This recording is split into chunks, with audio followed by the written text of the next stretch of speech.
Philomena Montagna was born on September 20th, 1919, to her parents Alfonso and Maria Montagna. She was the fifth child born to Alfonso and Maria out of seven. She had four older brothers, Louis, Joseph, James, and Frank, and she had two younger sisters, Anna, who happened to be my grandmother, and Rose.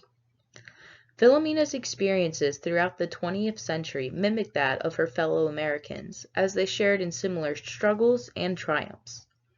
In this poster, I'm going to examine the global, regional, and historical events that helped to shape Philomena's life and that allowed her to live her life as a single woman throughout the 20th century. Philomena was born amid the Spanish influenza pandemic that was taking over the world during and after World War I. World War I greatly accelerated the spread of the Spanish flu due to the poor conditions soldiers were subject to in the trenches. The Spanish influenza hit the world in three separate waves between 1918 and 1919, and the city of Philadelphia was particularly hard hit due to the compactness and the high population that the city boasted. Almost 10 years later, on a Black Tuesday, the stock market crashed, ushering in the era of the Great Depression. The Montagna family was particularly lucky to have three sources of income to help support the family during this period.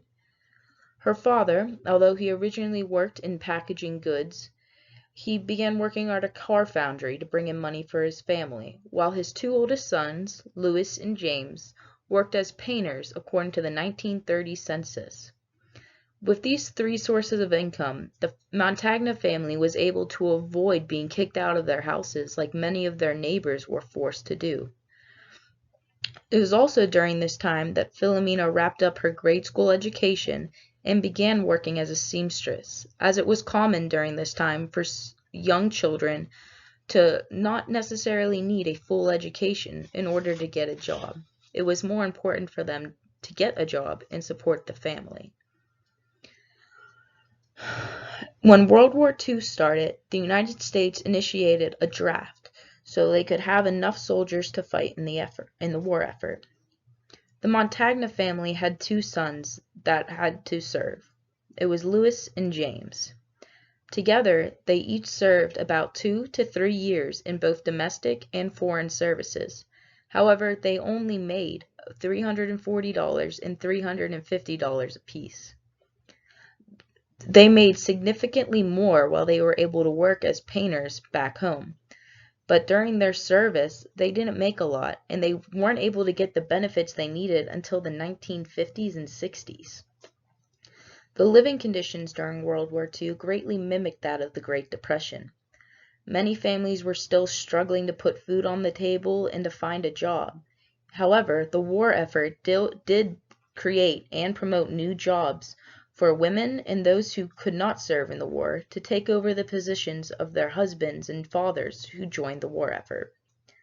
One of the most terrifying things Philomena remembered from this time period was the blackout alarms that seemed to control every single aspect of her life. She couldn't go out if she heard the alarm go off, and she'd have to stay inside until they got the all clear. Additionally, World War II also brought around the common art of rationing.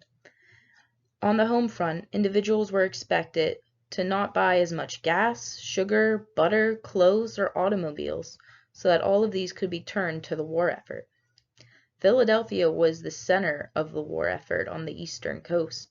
They had a federal navy yard, along with universities researching for the war. A woman's role during this time was on the home front. Many women turned to work in the textile industry, as it was one of the few positions women were considered that they could handle. The amount of responsibilities women had during this time increased greatly, as they were responsible for child care, taking care of the home, cleaning, cooking the meals, along with keeping up their own appearances outside of their house, and in some instances, working a job. Women faced worse pay, treatment, and conditions than men did simply because they were seen as their work and themselves were less than that of a man. That's why Philomena got involved as a seamstress, because it was an industry dominated by women, and Philomena was able to excel and use her gifts to not only bring in money for the family, but also help the family with making clothing repairs. Women were also seen as temporary workers during this time, as once the soldiers returned from war, they wouldn't be needed anymore. Additionally, women could become pregnant, which made them less likely to get a job over a man. Italian Americans are very family-oriented. Family is the most important thing in Philomena's life, and she showed that through the way she cared for her nieces and nephews, even though they were not her own kids. They also experienced rigid gender roles, with the men being the one to bring in money for the family, and the women being expected to take care of the children and the house. When Philomena's brothers and sisters would move out, they only moved within walking distance from their parents' home. It was very important for them that they remained close so that they could come back for Sunday family dinners and to join them for church. Philomena and her siblings were the first generation of Montagnas to be born in the United States. They originated from southern Italy and carried many of their ideals back with them in order to keep their family alive. Philomena Montagna lived a long life in which she was able to care for her family and friends. She experienced many struggles in her life, but never let them change who she was at her core. Philomena Montagna's life provides a great example of what it means to be a Philadelphian, as well as an American, during some of the most difficult periods in American history.